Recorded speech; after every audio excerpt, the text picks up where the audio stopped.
guys, welcome back. Earlier we talked about the Detroit Lions versus the Tampa Bay Buccaneers, and we're about to jump into the Ravens versus the Texans. But first, I just wanted to remind you to get your comments at the top of the list at streamelements.com at gsmcsportsnetwork./tip. These tips really help out the show, and we'll be able to see your comment first. But without further ado, let's just dive back into it. We have the Ravens versus the Texans. It was a 34-10 score. Whew, rough day to be a Houston Texans fan. Understatement. It was definitely a very rough start for the offensive line for the Texans. They only scored 10 points, and then they racked up 11 penalties with that. Oh, I didn't even realize it was 11 penalties. It was 11 penalties, yeah. Okay. um, so what are your thoughts on this game? Okay. This game, I mean, first off, it kind of went the way I was expecting. 34-10. I never thought that the Texans were going to be competitive in this game. And actually, the first half, I was actually more shocked. I was watching this, and it went into halftime 10-10. And I was like, wow, the Texans are hanging in there.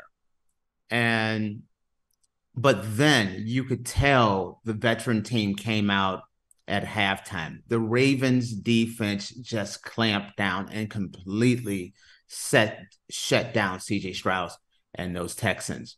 Pretty much shut them out. The second half, the Ravens just went on a run. Looking at Lamar Jackson, Lamar Jackson was everything in this game. They had the Texans just had no answer for him. Lamar Jackson, he set a few records. He's the first quarterback to go to an AFC championship game. He led his team in passing with 152 yards. He led his team in rushing with 100 yards even. He's the first quarterback to lead his team in passing and rushing in a game and move on to an AFC championship game. There was just no answer. And that's one of the hard things about playing the Ravens. The Ravens have a shutdown defense, which was on display, completely deciding coming out of half, no more. It was a nice story, but the defense just said there was nothing left. Then, when you think that you have all the receivers covered, you're gonna take away the receivers. Lamar would bust out a run, and there was just no answer. You try to take out the run, then Lamar would hit, Flowers for a big catch, or someone else for a big catch. It was like pick your poison on how they were going to beat you. It was a pedestrian day, and the Ravens back in the AFC Championship game, setting up for an amazing matchup. Kansas City versus the Baltimore Ravens. The thing I want to touch on is, guys, when you look back at this and you look at the beginning of this year and the offseason, and Lamar Jackson was wanting to get a new contract, and the Ravens put out there Lamar Jackson, who is going to be the MVP, and he showed he should be the MVP. But the fact of the matter is the 2023 MVP was available during the offseason, and any team in the NFL could have picked him up for 2 first-round draft picks, and no one wanted him. Is absolutely crazy. When you look at some of these teams that did not make the playoffs or could not contend, and you're looking at you could have had the NFL MVP for 2 first-round draft picks, I think there's a bunch of teams that would be willing, if there was a little time machine, would go back to the offseason and saying 2 first-round picks. I'll give you the 2 first-round picks. I'll throw in a second-round pick as well, because Lamar really took the Ravens on his back. and he has single-handedly put them in the AFC Championship game, which is absolutely impressive. Now you're looking at a matchup where you got the Ravens defense versus that Kansas City defense, two of the best defenses in the NFL. And then you got Patrick Mahomes versus Lamar Jackson. I mean, wow. Could you ask for a better AFC Championship game? What was you have any more to add? What was your thoughts on the game, and what did you think about as far as Lamar Jackson being available in the offseason, the team, everything? Yeah, Lamar Jackson is just a freight train that will not stop. I like the way that sounds because sometimes when he's running, he can be a freight train. Yeah. What I'm more interested to talk about is the Texans' offensive coach, Bobby Solwick, right? Okay, I'm like this one. I'm kind of curious on myself. Let me hear this one. Yes. So the apparently he's a very good offensive coach, correct? Right? I'm not even going to lie to you. Don't know much about him. I mean, so I'm Oh, very okay. curious. Well, I was reading I up on haven't, it, and to and be honest with you, I mean, it's my fault. You just didn't take the Texans for going very far. Honestly, I didn't think the Texans would make the playoffs.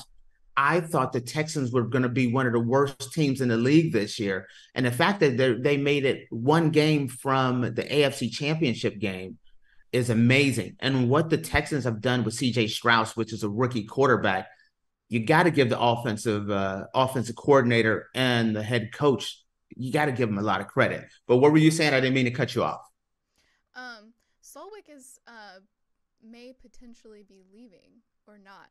That's what's up in the air right now because the Texans lost, maybe like it's a good thing that they did because Solwick may stay with the team or may not. It just kind of all depends So on. you're saying what you're reading is that he may be up for one of the head coaching jobs this year then. And you know what?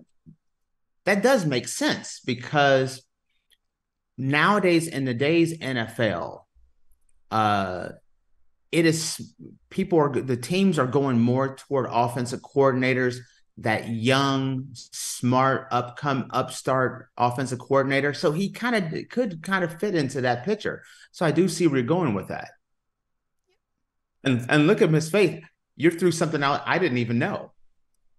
So I love it.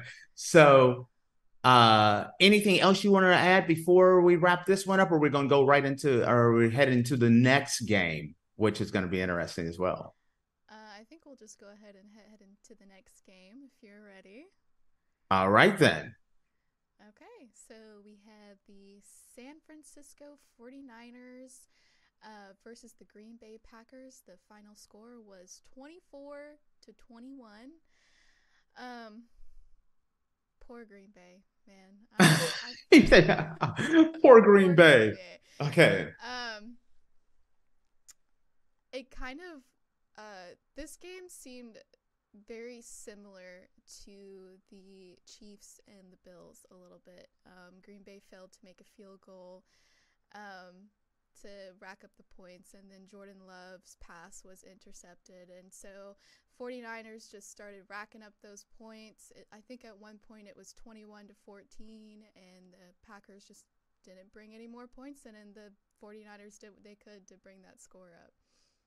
Okay, now this was another game that I thought was like a great game to watch. In the end, you look around and you're like, okay, Brock Purdy, 23 for 39 for 251 yards and a touchdown. Jordan Love tried to keep pace. Jordan Love was 21 for 34 for 194 yards, two touchdowns, but two crucial interceptions. And the interceptions were the major factor in this game.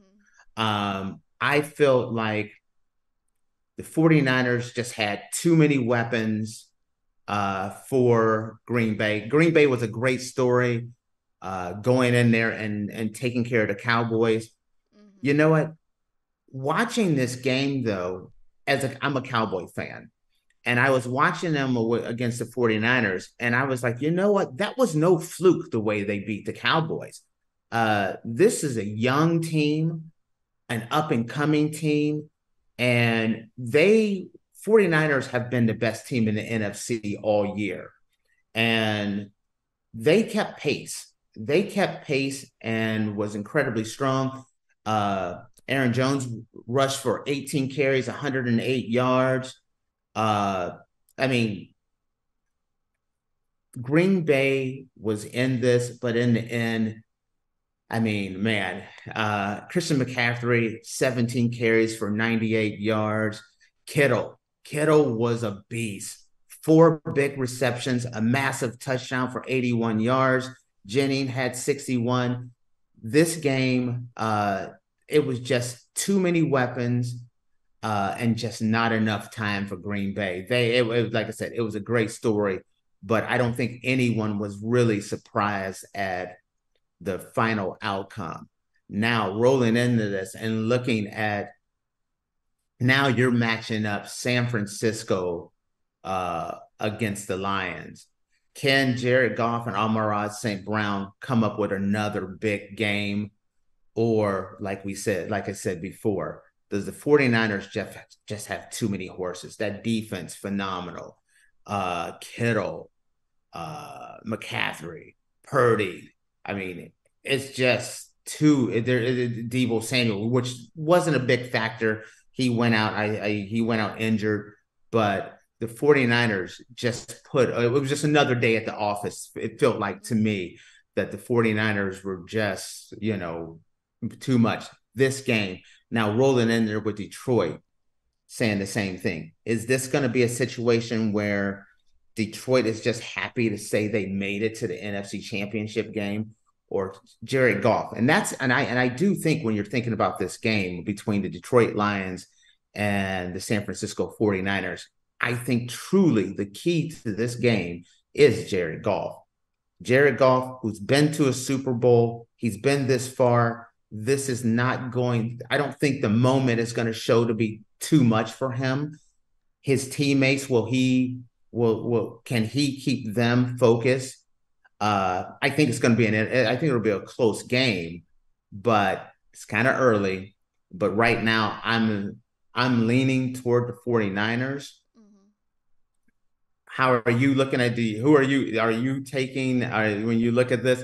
I know you said earlier that you're rooting for the Detroit Lions, but do you think Detroit has a shot, or do you think the 49ers are just going to be too much for them?